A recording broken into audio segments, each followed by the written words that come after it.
Hello, I'm Sally Taylor, and one of our group members in the Thinning Veil group on Facebook asked a couple of questions that are very common. And even though they're common questions, they're not answered quickly and easily. So I thought that I would get on and make a quick video to try to answer these questions in a little more detail than I'm able to do typing out and communicating on Facebook. So the questions are: don't our loved ones get farther and farther away as they move on in whatever realm they are in? And thus they no longer, depending on how long they've been gone, can feel our thoughts towards them. And what about if some of them are reincarnated by now? So let me answer the first part of that question. That is whether or not our loved ones can still communicate with us here in this 3D world density, earth density, as they progress on the other side and kind of achieve higher and higher vibrational states, and therefore become a little more and more out of reach as they do progress. And I want to say that my answers to these questions are always based on my current level of understanding. My mind is open to being changed with new information. But here's where I'm at the moment.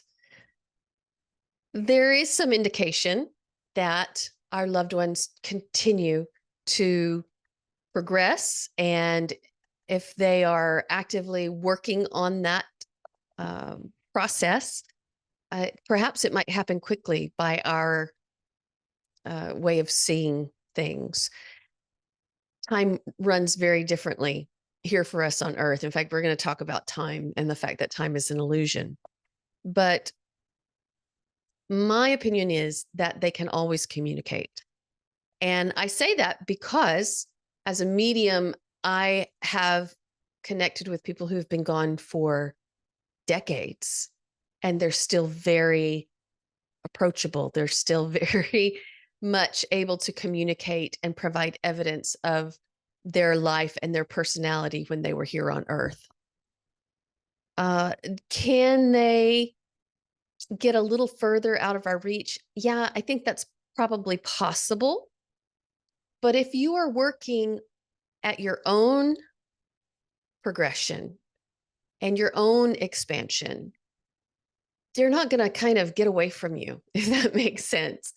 As long as you are working at keeping your vibration high and working on your own understandings and your own connections, then as they move up, hopefully you're moving up with them and will continue to be able to maintain that connection, if that makes sense.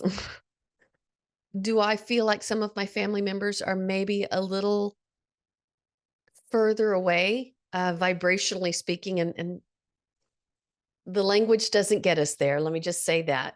But do I feel like I have certain family members that perhaps are a little more elevated and therefore a little more of an effort on my part to tune into them? Yes, I do find that to be the case. But I also find that as long as I am an open channel and as long as I continue to work on myself, I continue to have communication. And perhaps they stop sending me really obvious physical signs over time, but that's because I don't need them as much anymore. And that's time and effort and energy on their part. Time, not the right word. That's energy and effort on their part. And so if I'm convinced that they're there and I can communicate with them telepathically or at the soul level, then there's less need for them to do some amazing physical thing that astonishes me and convinces me further, if that makes sense. Now, on the topic of reincarnation. So, this image that you see here is a really good example of a visual for understanding our incarnations. And I do use the word incarnations rather than reincarnation, because reincarnation does suggest time. Quantum mechanics, as well as the great mystics and teachers of the past, spiritual teachers of the past, have all said that time is an illusion, that this experience here on earth is the illusion, that base reality is conscious reality, and that we are just consciousness focused into the physical body. So if time is an illusion, then all lives are happening right now. And all lives come from, all connected incarnational lives come from our higher self, or what some people call an oversoul. And we are little sparks of consciousness or pieces of that higher self or oversoul that incarnates into a physical body. So in this case, I put my name on the chart. I was born in 1968. I will experience this piece of conscious existence from my higher self as this personality, as this individuated piece of consciousness. I may have another life in the year 2089 as another individual. All of those things are going on at the same time. And that individual, we'll call her Xena right now, will remain individuated piece of consciousness, also a piece of the same higher self and same oversoul, but its own individuated consciousness. So I can share, we'll call it memory. Again, language doesn't get us there.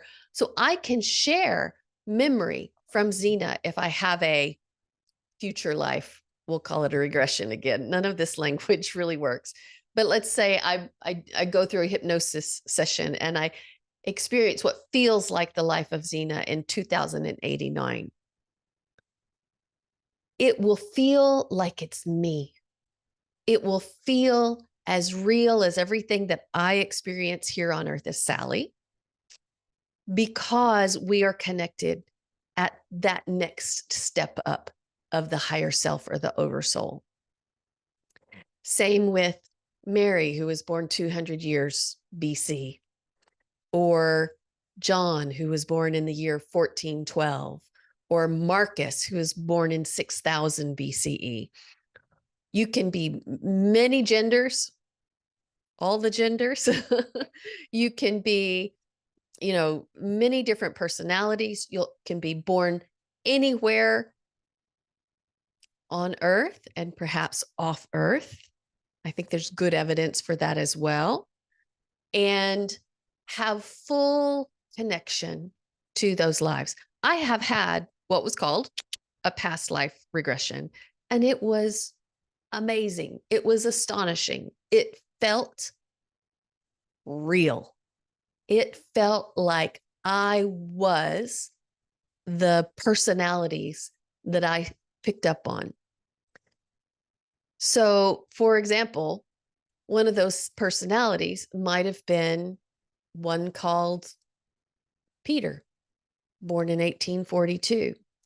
And I will say that one of the incarnations that I experienced in that past life regression was probably born around that time frame. He was a boy who was born in a shipbuilding town in England. His father had died in a shipbuilding accident. He lived with his mother. And I wanted to use the word I. In fact, I'll just use that term. I'll use that pronoun.